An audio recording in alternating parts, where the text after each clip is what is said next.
Marshall McLuhan, the Canadian, I think, cultural analyst and philosopher, coined the famous phrase, the medium is the message. I think coined to explain that if mass media is controlled by a few individuals, the messaging you'll receive likely the agenda of those few individuals. We all know that MSNBC, CNN, the BBC ultimately represent a handful of views when it comes to global imperialism, the power of the state, partnerships between commerce and deep state bureaucracies that amount to the nullification of democracy as we understand it.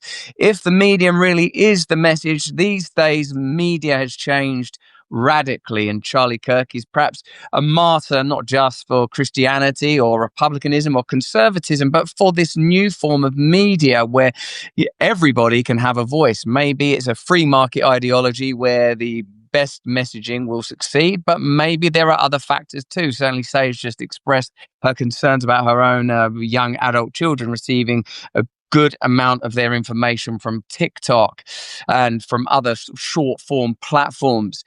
In the United Kingdom, there is division. For a brief moment this weekend, there appeared to be something resembling unity because the nationalist marches led by Tommy Robinson seemed to be very, very successful and to go off almost without a hitch. We had a reporter there ourselves, and I believe we have some coverage of that march now.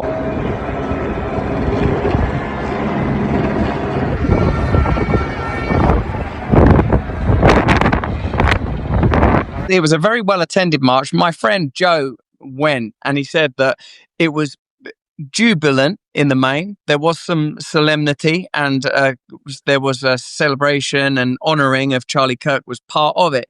What perhaps fascinated me most of all, it was that the counter protests seemed pallid, listless, pale and awful, even for a kind of Antifa-inspired movement, masked denizens of basements everywhere that wouldn't show their faces and couldn't really show their colours.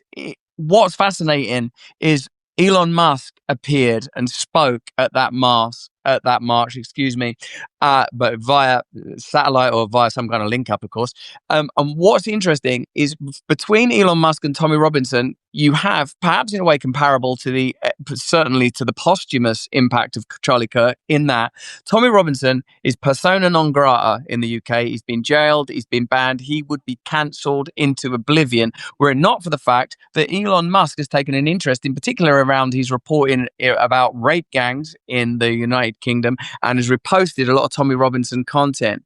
So now you have a robust nationalist movement that's entirely outside of state-sanctioned centralized control. And even those people on the left that were in attendance are in agreement with the majority of those marchers on one thing: Keir Starmer and the current UK government are in total failure and near collapse. Here, I think, is some of Elon Musk's conversation with Tommy Robinson. And I really want to hear what both of you think about what this means, particularly in the light of Charlie Kirk's death, for new politics, i.e. someone that is outside of the British political system, Elon Musk, who's essentially now, sort of, at least in this role, a magnate for media and communications, and a marginal peripheral and, in some quarters, despised figure like Tommy Robinson are able to create and generate this kind of interest. What does it say about the British government? What does it say about media and communications? And what does it say about the future of the UK? Let's have a look at the Elon Musk clip, I think it is.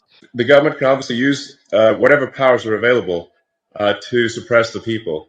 And so I really think there's got to be a change of government in Britain. And you can't, we don't have another 4 years or whatever the next election is. It's too long.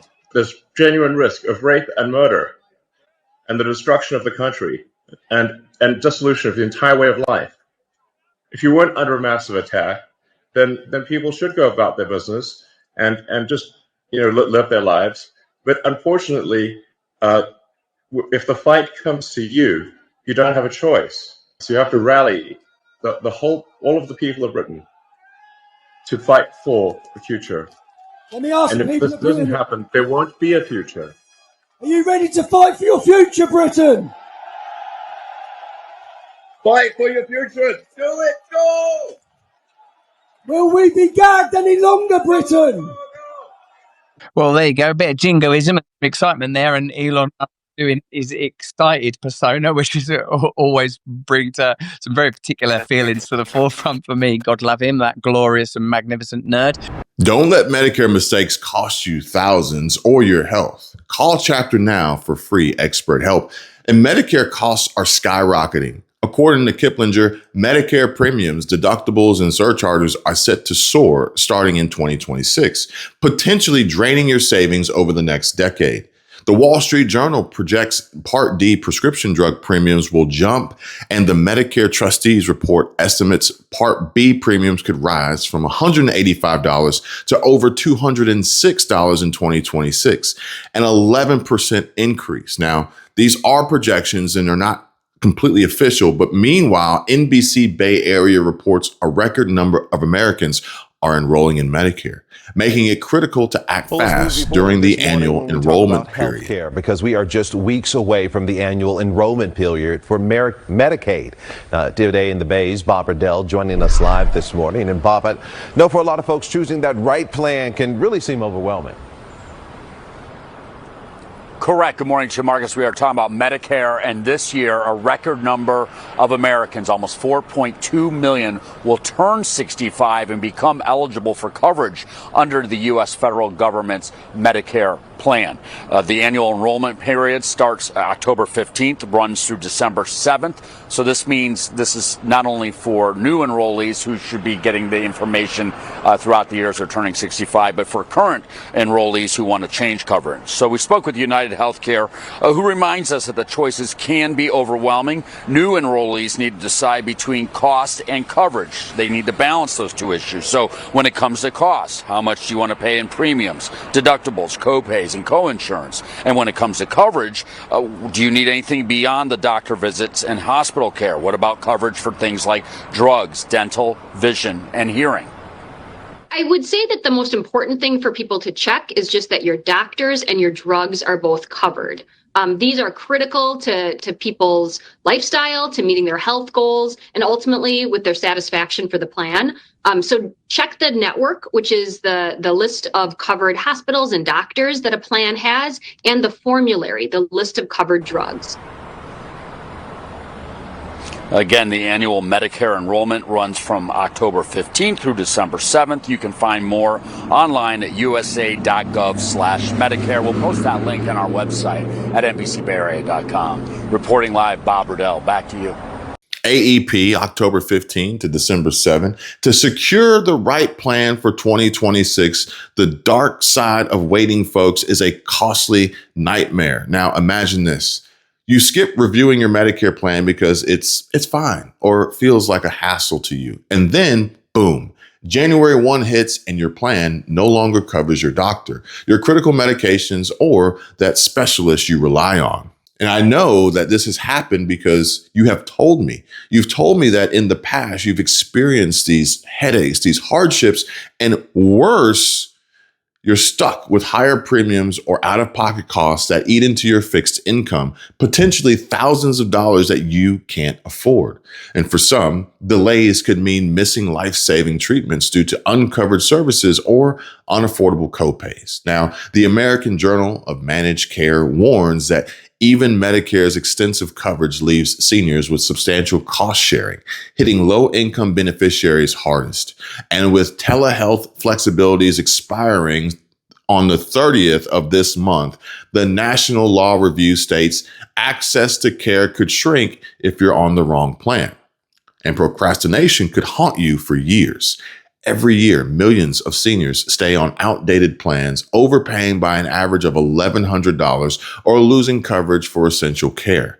Plans change annually, premiums rise, benefits shift, and some plans disappear entirely.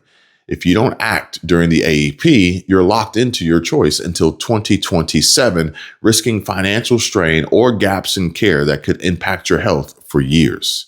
Don't let fear of pushy agents or overwhelming options stop you. Waiting could be a lifelong regret. But we have a solution. Call Chapter today for free.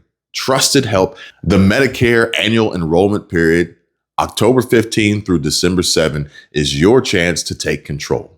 Don't navigate this maze alone. Call Chapter 270-467-2426.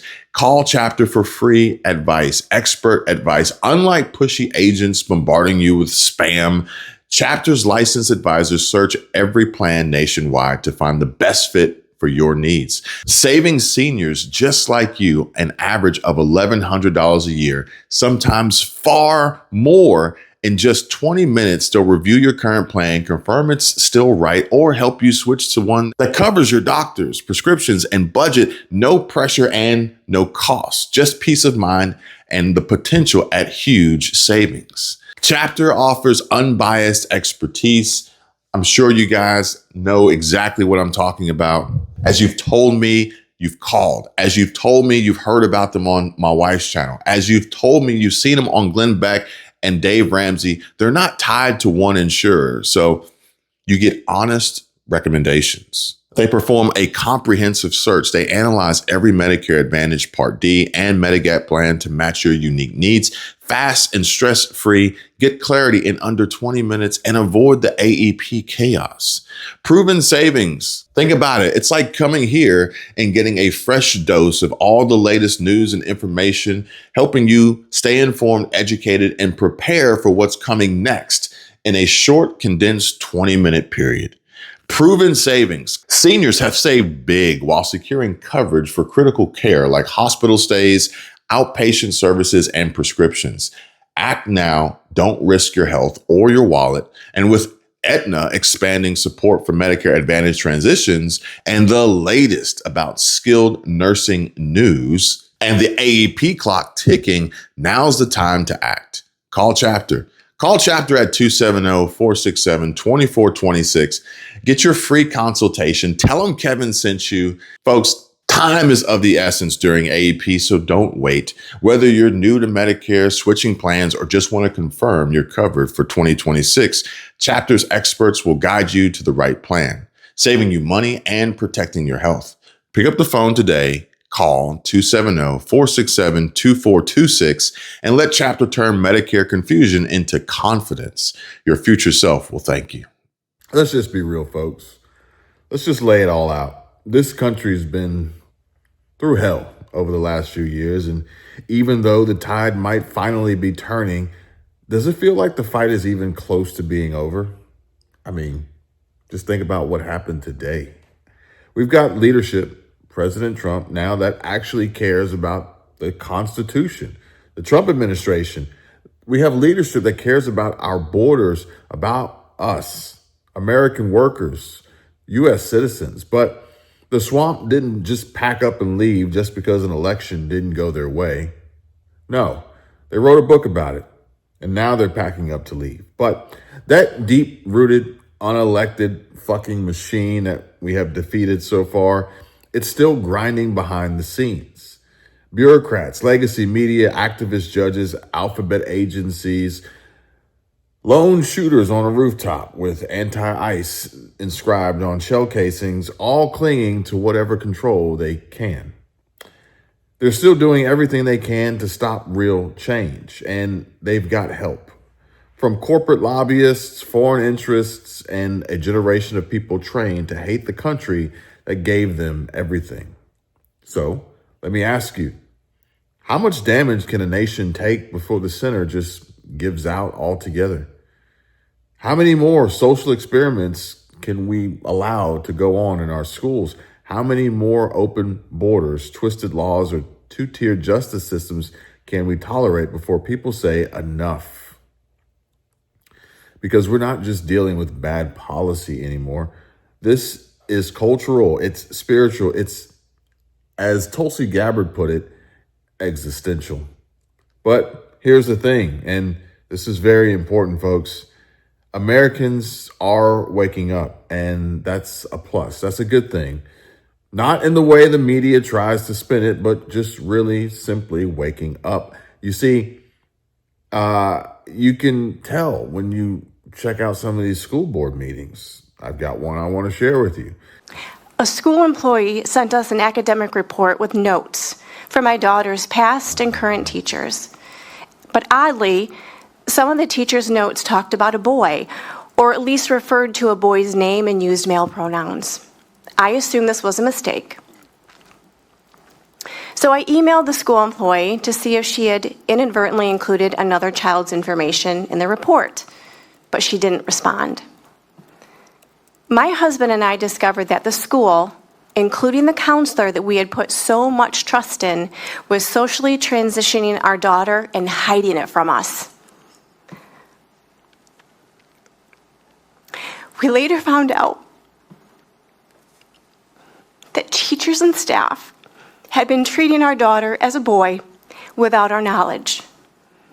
They continued to use her real name and accurate pronouns when communicating with us. I was shocked, betrayed, and heartbroken. We met with the principal hoping that he would be as shocked as we were, but he wasn't. He said it was school district and Michigan policy to treat our little girl as a boy without telling us. Going into this meeting, Dan and I had hoped that the principal would be as concerned as we were, but we left feeling devastated and not sure what to do next. There really are no words to capture the traumatic impact of the school's action on our young daughter and our family. And in the days and weeks that followed, it was like she was emerging from a cult. Multiple times a day, she would ask us if we loved her. She had been taught to not trust us, that we wouldn't understand her, and that we wouldn't accept her, which is absolutely false. But what really broke my heart is that my sweet girl, she was led to believe that she was broken, and she is not. She was made in the image of God, and she is beautiful, intelligent, and kind.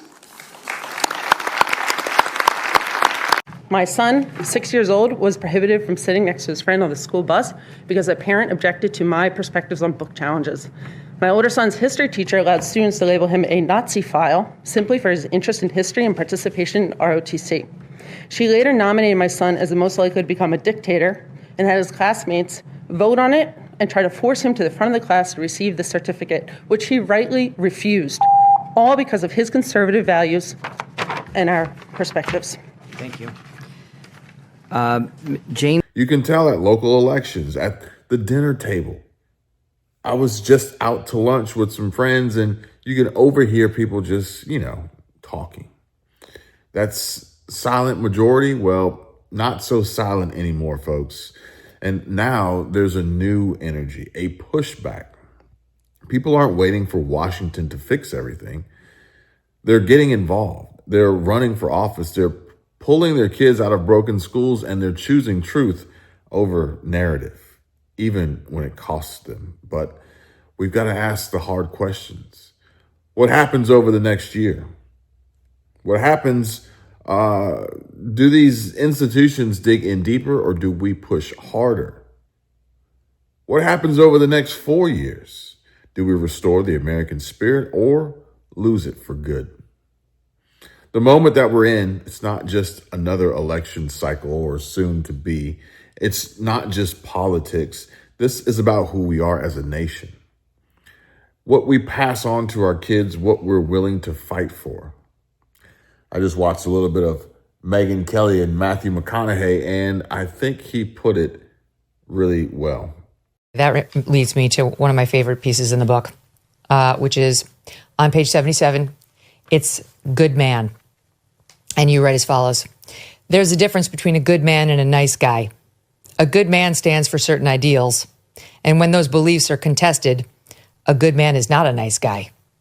No. I love that. Can you talk about how you came to that realization? Yeah. So, I part of it, I think the best example would be around that time I was doing nothing but the rom-coms. Those were nice guy roles. They worked. I enjoyed them. I was getting paid well. They were easy to do. They felt like a Saturday. They're nice guy roles, and nothing wrong with that. But I was ready to do more dramas in life. I was ready to stand up for things that I believed in and stand against things I didn't in life. And I wanted to also find roles that I could do that in. That's when I started becoming more of a good man. And that means you're going to run into conflicts. That means you're going to have to go against the masses at certain times. That means you're going to have to lead when you'd rather just sit back and watch sometimes. That means you're going to have to run towards crisis instead of away from it sometimes.